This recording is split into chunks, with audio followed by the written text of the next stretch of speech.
Me too. We're Asian. We got big heads. So All Asians? big heads, long torsos, short legs. It's like pretty standard. I had to get every single pair of my pants hemmed. Dude, Sarah can't find any pair of pants that she doesn't have to chop off like this. But she'll get capris and she'll get capris and still have to chop them off because they're too long. I know, my feet don't even touch the ground. Are you on the hunt for your dream home or looking to sell your property hassle-free? Look no further. Introducing agentlinker.com, your go-to concierge real estate matchmaking service. We connect prospective buyers and sellers with the finest agents in your area, ensuring a seamless and personalized experience. Our team of experts carefully analyzes your needs and preferences, matching you with the perfect agent who understands your unique requirements. Say goodbye to the stress of real estate transactions and hello to your ideal property. Visit agentlinker.com today and let us pave the way to your real estate success. Your dream home is just a click away. No problem. So I was curious, what kind of Asian are you?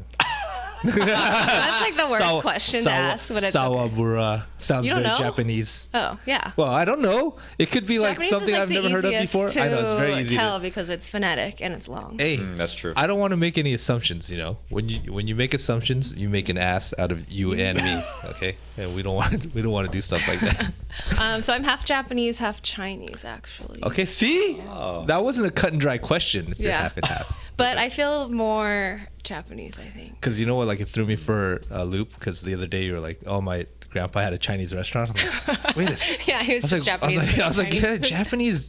Grandpa had a Chinese restaurant? And then you couldn't name what kind of Chinese restaurant it was. And I was like, this is scary. It was called Chow House. Chow House. That's an interesting name. Yeah, I just, oh my God, hold on. Oh, my back. Don't get old, Megan. It hurts. Okay, I'm back. So, yeah, this literally all we're doing is just shooting the shit for a little while. So, it's nothing in specific. If there's anything you want to talk about, if there's real estate stuff you want to talk about, and talk about things that you do, this would be cool because you can make content for us and content for you, and we'll give you stuff that we can clip out and you can use on your Instagram or your TikTok or whatever. Did I tell you my story about my grandpa, the one that had the Chinese restaurant? No. Because that's how I got into real estate. Oh, I want to hear it. Ooh. So he had a restaurant, but he came here and had pretty much nothing, was washing dishes at a restaurant before he owned his own restaurant. Yeah. But he is the reason why I got into real estate because we used to never get Christmas presents as grandkids, and I'm one of 14 grandkids. Okay. But we would get a Fidelity envelope in our stockings for Christmas every year.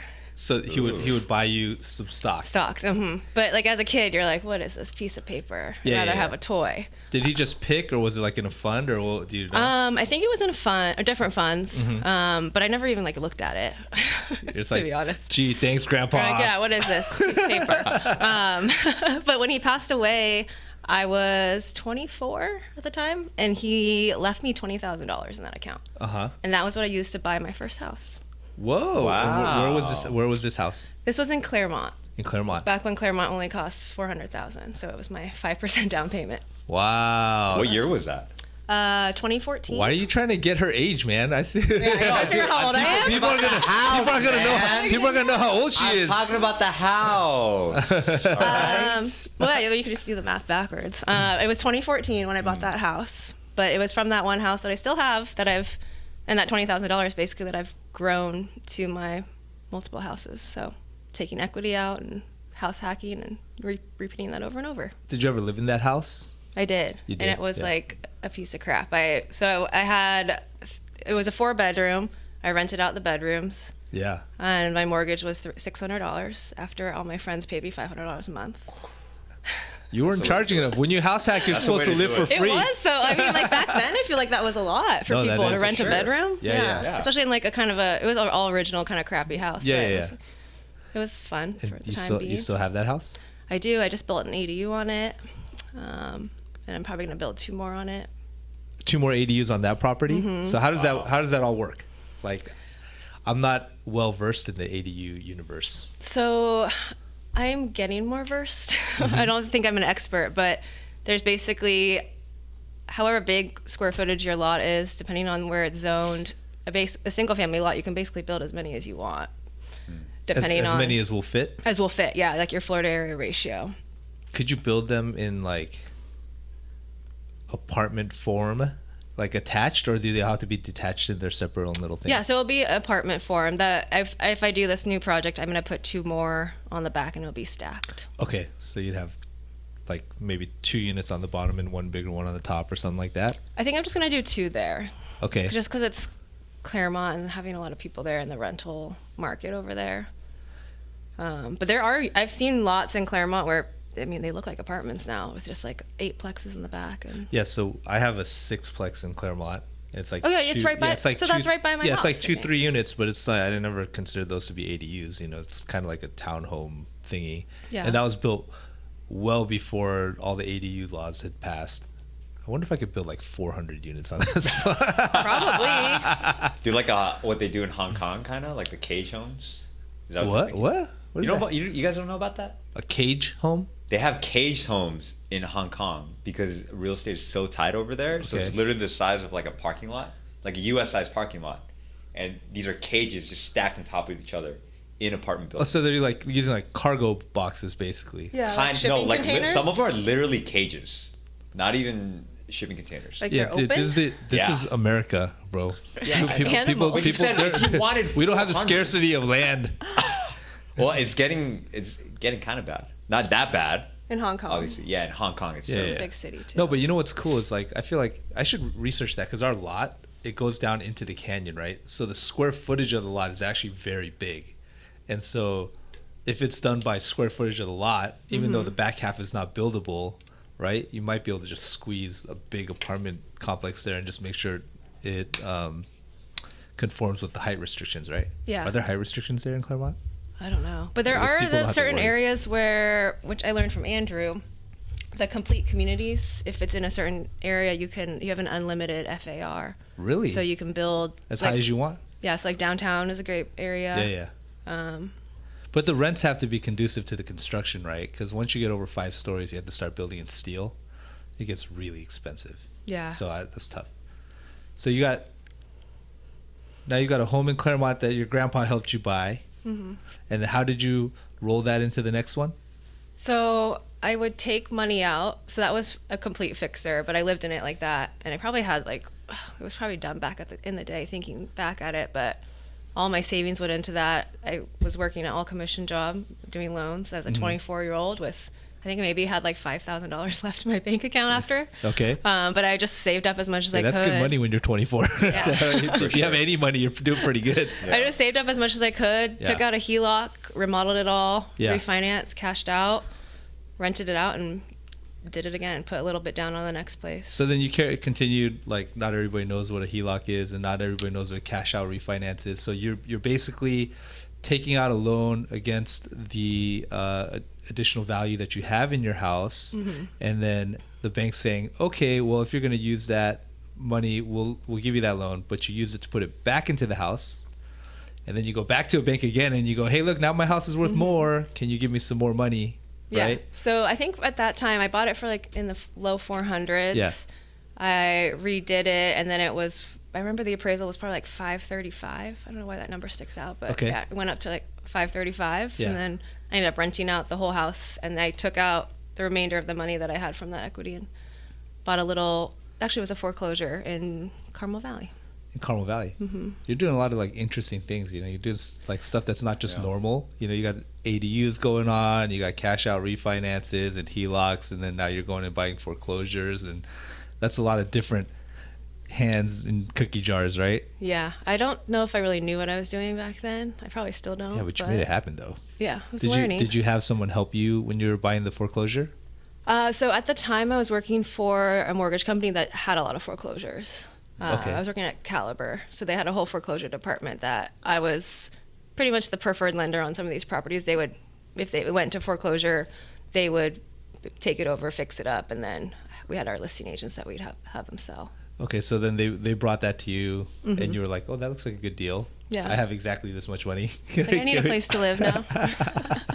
And that was a courthouse step auction, basically. No, so they would just put them back on the market. Oh, okay. So they would take them. They would take them back. Yeah. And So then we did the money to loans for remodel. these people. They foreclosed on them. They were worth more than I guess the loan was. So instead of having a short sell, this is probably back in 2017 time. Okay. Yeah. And so these lenders, are they typically small banks, big banks? It was a big bank. Big yeah. banks, So I yeah. worked at a bigger bank. Okay, back I didn't then. know I didn't know the big banks had any interest in doing that kind of stuff. I don't think they do anymore. No. But yeah. So typically they wouldn't want them back; they just want them off their portfolio. But back then they were willing to take a little more risk and. I think they were also trying to build out their retail branches. So with having the agent relationships, like we would give them the listings to the agents. Got it. So it helped out the loan officers in the field. Got it. Business, Okay. so. And so now you've got. We'll just go through the whole arc. So you went and bought a house with your grandpa's money. That he hooked you up with, which is crazy because I never knew either of my grandparents or my grandfathers, so I never got any of that stuff. And so he hooked you up with some money. You went and bought a house and started house hacking that house. Mm-hmm. You took out a HELOC, home equity line of credit, remodeled it, re-leased it out, then got it refinanced at a higher rate. Or a higher loan amount too, amount. and took out some more Right. money for a And new then down you, payment. Right, you took out that money and then you went and bought a foreclosure, and then you lived in the foreclosure. I Right. lived in that for a few years. Did you house hack that one too? A little bit. I mean, I put a little bit down. It was, yeah, I kind of remodeled it, not too much, but I ended up selling that one. That was the one house that I sold, and I should have kept it. That's always in retrospect, you know. Yeah. And then I think you have a little bit more property. So how'd you do all that stuff too? So I just kind of did the same thing. Same thing over and over again. Yeah. So I moved from that one to a bigger house in Encinitas. Yeah, did the same thing with that. Yeah. I bought that Palm Springs place. That was just kind of like a one-off. It's cool. It's cool to Yeah. see a vacation house in Palm Springs. Yeah. Desert house. And then now my house I have now, I kind of did the same thing too. Rented out my Encinitas house, moved downtown. Is the plan to like keep adding stuff to the portfolio like that, or are you trying to branch out into other things? I mean, that's all I know right now is the residential market, but I think I want to branch out more into like the development side, and learning more multi-units, just because I think it makes more sense cash flow wise. If I have one tenant out 1 month, that's my mortgage. I have to pay it still. But if I have 4 units and one tenant's not there, it doesn't. Exactly. Kind of Yeah. helps cover it. Yeah, that makes sense. That makes sense. So you're learning a little bit more stuff being around Andrew and those guys. That's And people cool. like you. And people like me. I don't know if I have that much to add. I don't know. Yeah, cool. So what about your current job then? You know, you're doing lending. How is, like, can you describe what you do and who you're working for and all that stuff? Yeah, so right now I run a mortgage office. We are at a company called Neo Home Loans that I like to say we helped create it. A couple of my mentors founded it a few years ago, just because there was such a, I would say, lack of transparency, lack of financial literacy, and the mortgage industry just has such a bad reputation in general. I'm sure Why is the reputation bad? I mean, have you seen the movie The Big Short? Were you around in '08? People just handing out loans. It was a lot of bad lending habits. A lot of people lost their houses just from these loans that weren't disclosed properly. People didn't know what they were getting into and lost their houses. So yeah. So what's the difference between going to like you guys or just going to like a Chase or a Wells Fargo to go get a loan?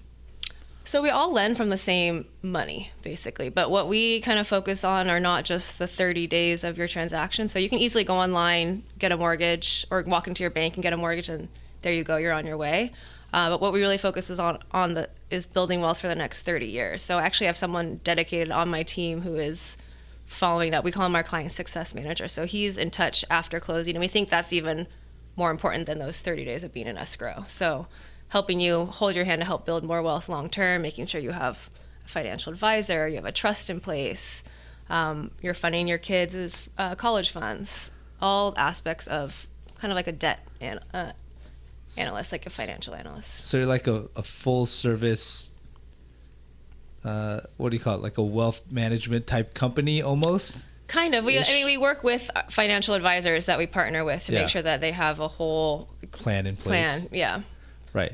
But you're trying to help them develop their wealth through real estate more specifically, but you also provide the aid of like a financial advisor so you can help them diversify their portfolio and make sure they're on the right path to success. We call it like managing your mortgage. Like you have someone managing your assets, you need someone on the other side of the balance sheet to manage the mortgage. And that shouldn't be your responsibility as the buyer. Like if interest rates drop, you're not gonna be the one calling us. We want to call you and tell you we can get you cheaper financing. Yeah. So you guys are building more relationships than say with a traditional bank where they'll like give you a loan and say see you later, pay your stuff and just trying to like set a better expectation of what a mortgage company should be too. I think just because I think there's a lot of, like I said, the bad lending practices that were happening back in the day and just how easy it is to get a mortgage online that people need better advice. So you're allowed to provide advice, like you're allowed to be like, hey, look, this is how. Even though we're a lender, you can step out of the out of bounds a little bit and be like, hey, look, if you want to continue to grow your wealth, then through real estate, we'll give you this loan. This is going to be a good loan, but we'll continue to contact you if things change and see if there's a better strategy for you. And then when you're ready to buy something new, you can come back to us and we'll advise you on that as well. And that's okay. Yeah. I don't know. There's so much regulatory garbage and everything. Like it's just hard to know what's okay. It's ultimately their choice of what they want to do, but I think it's our job to provide them with as much education and options as possible, and they can make the decision themselves. Right. So you're like, here's option A, here's option B, here's where option A probably leads, here's where option B probably leads. You make a choice. Yeah. Hey man, I don't know. Regulations are crazy. I had, I wanted to start an investment group with a buddy of mine, and he's my financial advisor. And yeah, it's really strict on that side. Yeah, so he had to drop me as a client, so I took all my money out from his stuff, and then we went to go form an LLC. I called it the Super Money Group because I thought it would just be a fun, cool name. And so he had to send it over to compliance at his company, and they're like, "Nah, that's not gonna work." Like the name wouldn't work, he said, basically? Yeah, because it had the word money in it. Like I'm sorry, this can't sound this scammy. Like Super Money. Yeah, I called it Super Money Group, and they just did not like that. That's and then hilarious. When I went to the bank, they're like, to open an account for the LLC, they're like, what exactly are you guys engaging in? Are you guys doing gambling? And I'm like, no. Oh man. So you still have that business? We renamed our company to something else that was very boring, more appropriate, more toned down. Sounds like a boring old holding company. And then I use Super Money Group for something else because I wasn't gonna give up that name. It's awesome. Yeah. I'm surprised it wasn't taken then. Huh? I'm surprised it wasn't taken. Man, people aren't trying to make names like that up for LLCs, dude. They make boring names. They'd be like BRB Inc. Like, right? That's like, true. look at all the LLC names out there. They'll the most creative ones. They'll use like street names of houses they used to live on. Yeah. Right. So we're even more boring. Like for most of the businesses, we just use the street address for the LLC. That's common. Yeah, so it'd be like 123 Mockingbird LLC. That's what we do. Just because it's easier to keep track of everything. If you just name it all random stuff, then you gotta go dig into if by the time you're on like LLC. Which one was that in? Yeah, if by the time you're on number 40, you're sitting there going like, oh God, I can't remember, right? That's not okay. That's true. Yeah. The Boring Company, that's a good one. Right? Isn't the Boring Company their DBA though? Oh, is it a DBA? I don't know. It's I thought a it real was incorporated. business? Huh? Yeah. Do you not know who the Boring Company No. is? Oh, wow. That's Elon's company. They're building underground tunnels. So the tunnels underneath Vegas, where they have the Tesla loop down there. Have you heard of that before? No, I must be living under a rock or something. I'm sure you go to Vegas once in a while, right? So it's like, I guess you can take a Tesla from like certain places like to the airport and back. I rode it before. It's pretty dope. Have you? Yeah. Like literally it's just a tunnel and the Tesla autopilots itself all the way there, right? Was there a driver? No, when I was doing or when I rode it, it was a legit driver. Okay. But eventually, level 3 just came out, Yes, I think. but it's supposed to become fully autonomous. Yeah, that's that. I don't know if they're going to Does let that you... scare you, being underground without a driver? Not really. I don't know. I'm like so used to autopilot and stuff now. It's like, And if you're going in a straight line, basically underground in like a one-way road, I'm not terribly concerned about that. Yeah. Right? If I was out on the street and I have to worry about other drivers, that's when it's scary. That's when it's scary. Like I don't trust full autonomy. Like I love autopilot on everything. Like my Tesla had it before. You know, obviously my Mercedes has it now, and it's like great. It works great. But if it's fully autonomous and it has to do like stoplights with another idiot who's trying to stop on the other side, there's no way, zero chance. I just don't trust other people that much. If every car on the road was autonomous and they were all talking to each other, piece of cake. Like, you know, if they had like a connection and they're coming to the stop sign at the same time, like you can literally just program it. Whoever stops first gets to go. And if you stop at the exact same time, the person on the right gets to go. 100%. And then that's just you know, programming. That's it, right?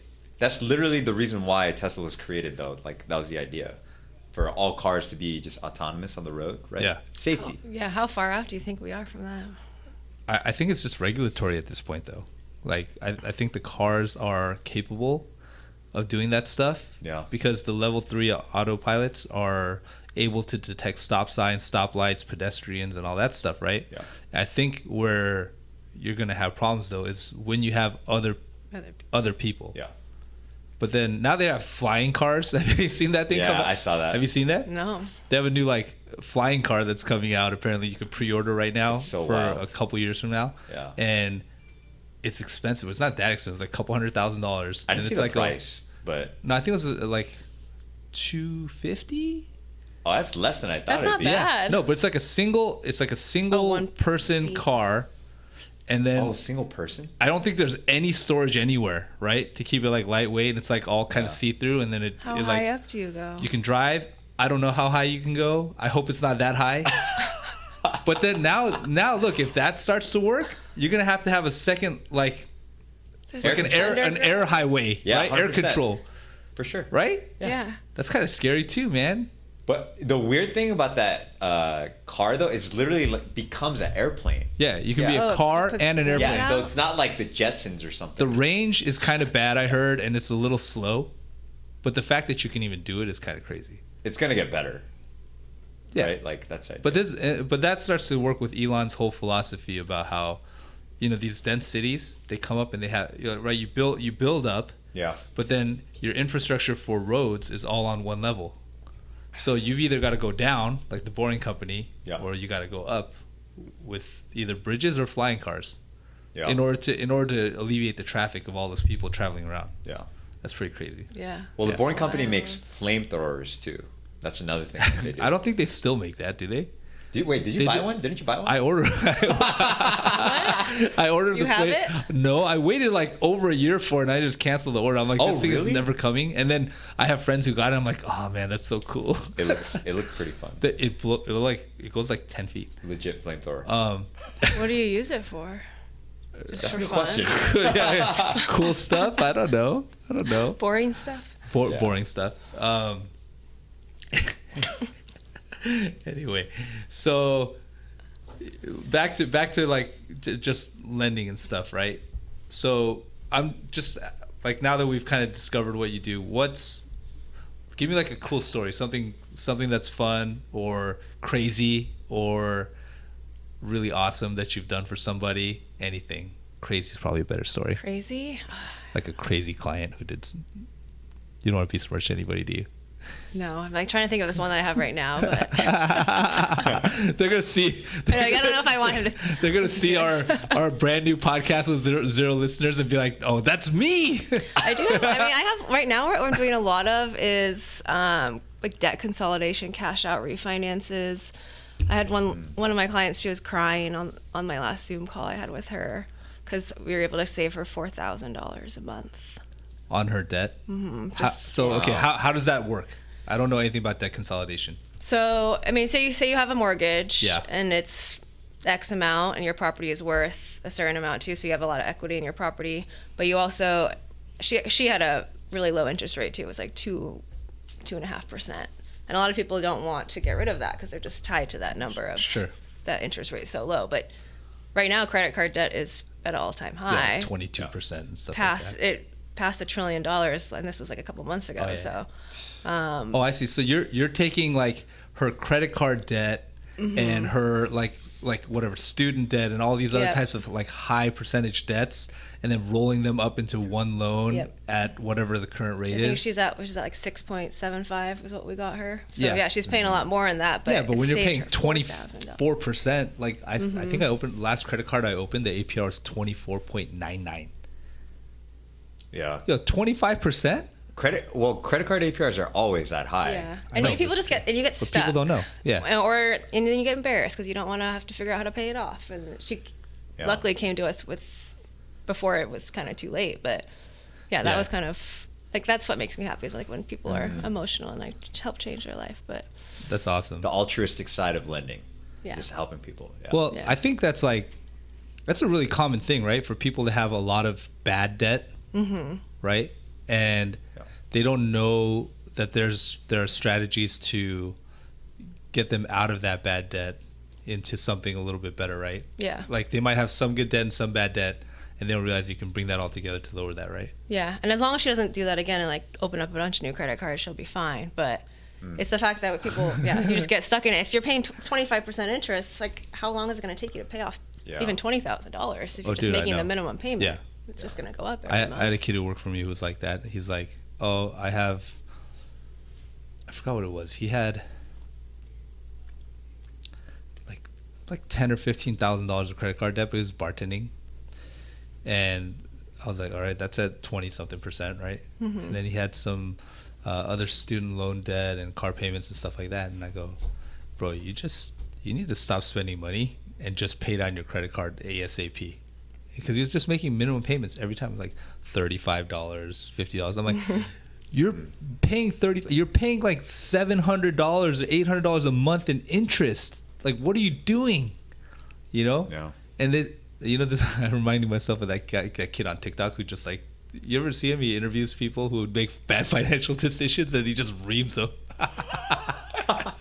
He'd be like, so what kind of car do you drive? Right? He's like, oh, I drive an M3. Like, how much is that payment? She's like, $1,000. He's like, what are you thinking? $1,000? Like, you only make $1,200 a month and you got $1,000 car payment.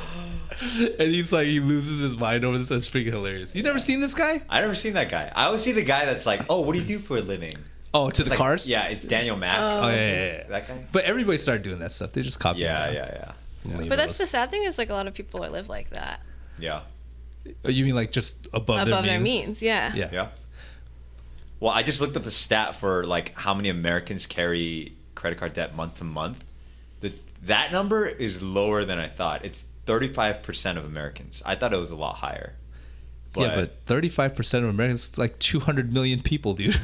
Yeah. No. That's not true. How many people are in America? I don't know. Look it up. It used to be like 350 million the last time I checked, but it's probably like 500 million now. There was a stat that I was looking at, which was in the demographic of 20 to 30-year-olds, and 30 to 40-year-olds was the highest percentage. That carry credit card debt? I wonder how much of that is you have to carry credit card debt just because you literally don't make enough money to live, and how many are just overspending. Well, you have to pay, if you pay your statement balance off every month, you're not getting a charge on interest. That's the number that you have to pay off, not the full balance. So that stat is about people who carry a... Yeah, so people that regularly carry a balance. Yeah, people that aren't able to pay off their statement balance every month. I've done that before. Like, forget to pay my credit card on the day, I know, and I've had like a $25,000-$30,000 balance, and then I get the finance charge. I'm like, oh my god, you got to be kidding me, dude! Yeah, I'm so stupid just because I forgot to pay my credit card. Right. Auto pay. Well, I know, but it's all business. It's all business. You want to make sure it's all business. So I want to make sure like it gets paid from the right businesses, because sometimes I pay from different businesses and stuff like that, and then I'll forget. I just lit a pile of money on fire. Basically. Is that a good reminder though? Never do that again. It is a good reminder. So like if you look on my calendar, like every 5 days it's like pay your credit card, pay your credit card, pay your credit card. Yeah, I mean business credit card, it is different, right? Like managing that, like the payments, like you said. Well, I'll tell you, like in business, not managing the stuff like that. So paying fines, paying interest, paying finance charges on invoices, late fees, things like that, right? happen a lot more than you think at businesses, and it is so preventable, right? So preventable, but it just happens. Yeah. So there are actually companies that will take care of like your property taxes for you, and you go, okay, this is I forgot to pay that one time. no, and that's 10%. That's 10%. I did that last year with one. I got so hopefully it much was a trouble. low one. No, it was like I think it was the penalty was like $1,500. Yeah. Not great. Yeah. You But can do a lot with $1,500, man. you can do a lot with $1,500. Like it's a lot of money. 100%. And so like, but what happens like bigger companies, they don't give a crap because it's like just a drop in the bucket. But then Yeah. if you think about it from a individual level, you're like, lot. wait, you guys paid $100,000 in fines this year? You know, they make $200 million, so like $100,000 fines, like whatever. Yeah. But But you're still, like, you that's could do a somebody's lot. salary. Yeah. You could have hired somebody to Yeah, just sure. sit there for 40 hours a week to just make sure that those are paid for, right? Right. So there are services that will do your property taxes for you, and like your sales tax for you, and just all that stuff. Make sure that you're not late on those things, so you Yeah. don't collect those fines. And the charges are nominal. They might be like $50 a month or something, right? But it can add up. But if you're gonna do it, it's fine. But if you're the type of person that might forget one time, then it's sometimes worth it to just take on that extra person and just do it, right? I think I need somebody like that in my life. That's of one mind. thing. Yeah, when I went from working for a company like from a bank to running my own P&L, I underestimated how much time it takes to like look through every single thing, Yeah. and how many things that you pay for that you don't know you're paying for a lot of times. Yeah, so it's good. true. Like I actually still, I probably on a daily basis, I still balance probably 10 to 12 accounts for businesses that are more simple. They're all usually real estate related, but there's so few transactions in those, it's easy. But if something comes out, I know because I see that those transactions all the time. And if I didn't, though, I would have no clue. And if like something got paid that wasn't supposed to get paid, sometimes it's $10,000-$15,000, dude, it's just gone, and I would have never even known, right? Yeah. And so like they're to a certain degree when people are like, oh well, you know, I'm above that, like I don't need to be doing that, so it's a waste of my time. It's like, well, you got to know how your business is running. Controllers steal money all the time. Did you know the No, go ahead. every business, dude, the controller is the person who can steal the money the best. Like because they're in control of everything. they own the finances, right? So the there was a golf course up here. I don't even know if I should say it. No, it's in the news. It was the Crossings at Carlsbad. Okay, it's up in Carlsbad, owned by the city, and the controller lady who was there was friends with the city controller, and so the city controller, I don't think really was checking her work. And she embezzled something like $800,000. $600,000. I found it. Yeah, you found it. And the thing was, what I heard was she was like paying for her kids' school, her hair to get done, her nails, like shopping. She wouldn't even try and hide the invoice. She just like put it in as whatever it actually was, right? She like tried to run away to Mexico and all How this did they stuff. find out? I think one of the guys who works for me actually caught her. Who works for me now?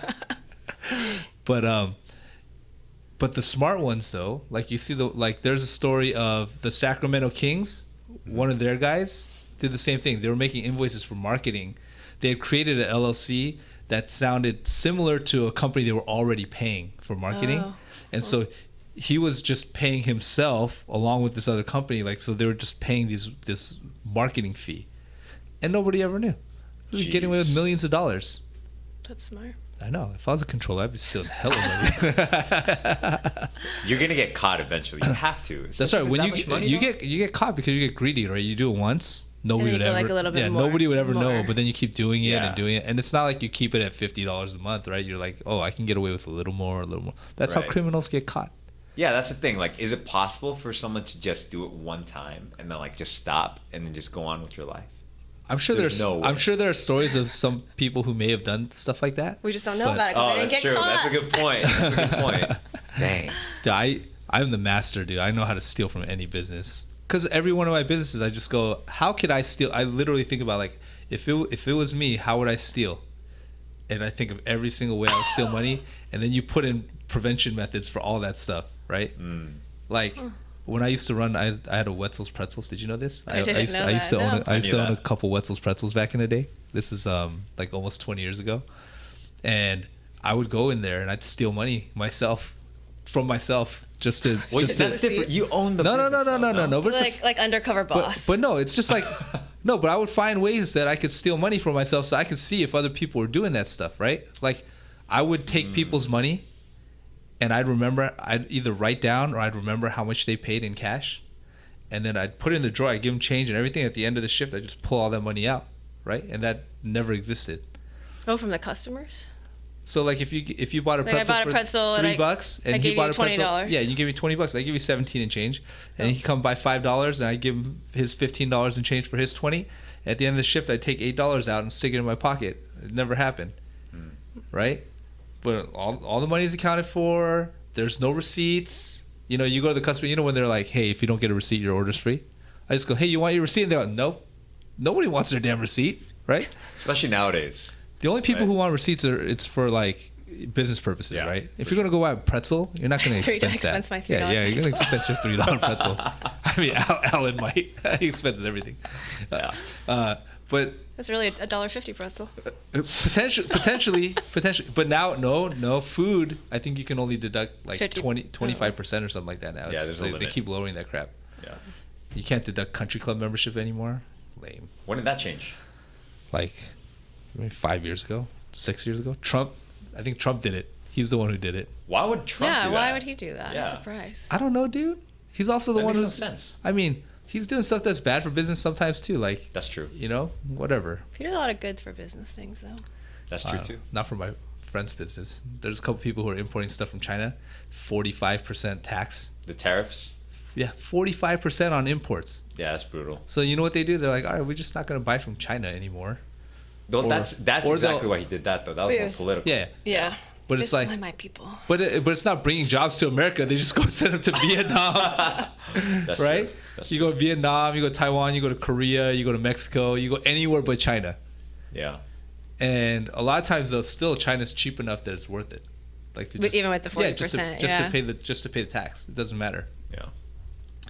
Anyway, anything else you want to talk about, Meg? No, I learned a lot. Yeah. What about your networking dinners? That looked good yesterday. My That food networking dinner? that food looked really Yeah, good. I actually think that's a really good idea to do for even like clients. If you're a real estate agent and you close a big deal, like host a dinner, host a private dinner. I hosted this dinner with my networking group with a private chef on my balcony last night. What kind of networking group is it? It's called 6 Degrees, so it's like a BNI Okay. kind of thing. Yeah. Yeah, there's like someone from each industry. This one was like the group as a whole. So you can be in like a small group that's a BNI or just a member of this networking group that they have events, happy just hours, all or sorts like of- business. But only one person from each industry. Is in these small groups around town. So I'm in the one downtown. There's one in UTC. Okay. So even last night, there's another lender there Got it. as well. Yeah. A couple payroll people. And you guys just meet once in a while and The talk, talk networking business. group hosts like monthly dinners either at a restaurant or at a private place. Yeah. Or they do like business workshops too. The private chef is a good idea though. Yeah. It's not. What'd you say? It's like $100. It was like $100 a person. It was a really nice 5-course meal. Yeah. What if Plated really well. I was looking at it, I'm like, what if you don't like seafood? Because the whole thing looked like seafood. Yeah, I'm sure you could choose. You don't like seafood? You like seafood. No, I don't. You don't? I'm like the only Asian on earth who doesn't like seafood. That's pretty rare That is for sure. weird. I also don't drink because I I'm knew that. super allergic. That's me too. No, but you know what's funny is people come to me when they find out I don't drink. They're like, "Man, but you look like you drink a lot." What do you say back I'm like, to what is that? that supposed to mean? You know? Like, It's not even act like, it's look like. no, yeah, you look like you Yeah. would drink a lot. You don't look like you drink Come a on, lot. man. Maybe back in the day. I do love to drink. She I loves have her wine. My You should- wine habit. Yo, she tried to buy a wine fridge that held like 300 bottles and put it in her house. It wouldn't fit through the door. Are you you couldn't fit through the door? No, I put it in this closet and I didn't measure it correctly. Mm. It had the door was on a track, and when you open the door, it goes in an inch from the track. I see. So I was 1 inch too short. So it's just sticking out like that, and it was Yeah. annoying, and you didn't want to do it. Do you consider yourself a wine connoisseur? I would say so. Yeah. Maybe a little bit of a wine snob.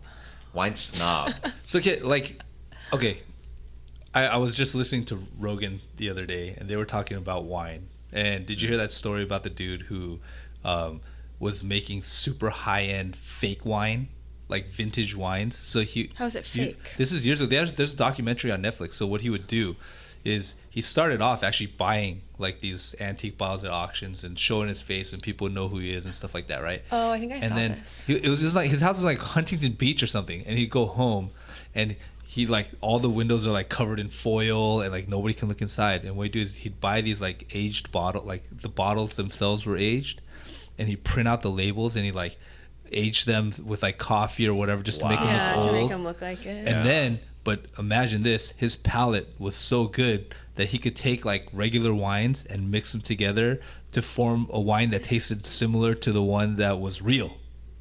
Dang. Right? That people will pay thousands of And he was dollars. selling these Sure. things for like $20,000, $30,000, $40,000 sometimes, right?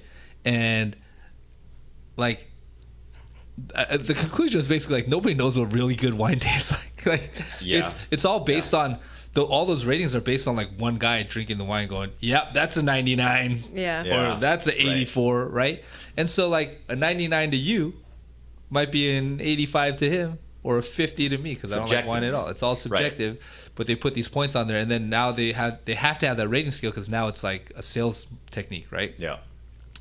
And so yeah, it's super biased by one person. Did you guys hear about the olive oil one that happened?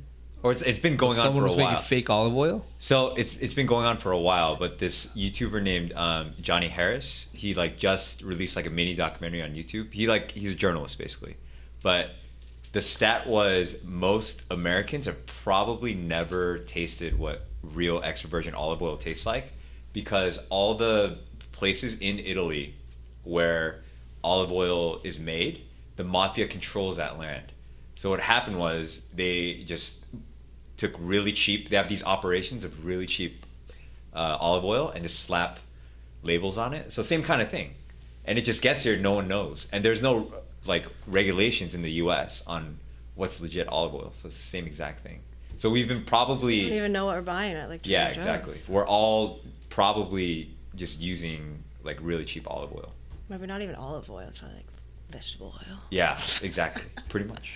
Wait, so okay, so as a wine snob and a connoisseur, an amateur sommelier, do you think like if you blind taste tested like 5 wines that you could tell which ones are most expensive and least expensive?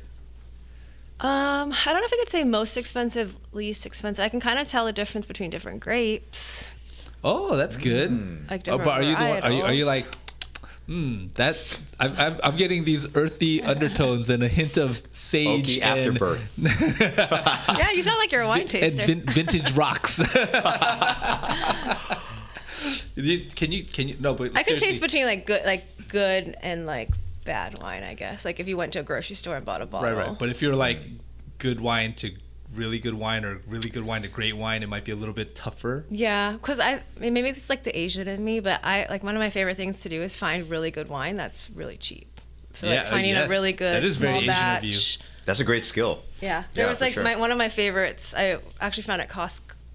Carlsbad has a great wine selection. Yeah. But they had a small batch of like, it was actually called Ohana. So I was like, oh, I like this. It's like Hawaiian you family. tried that out and put it Because up. I grew up drinking with my dad. That was kind of our bonding Yeah. thing. But yeah, and then I found out where the winery was. I went to visit it, and there was like $20 at Costco, and they retail it for like $80 at the winery, and it was really good.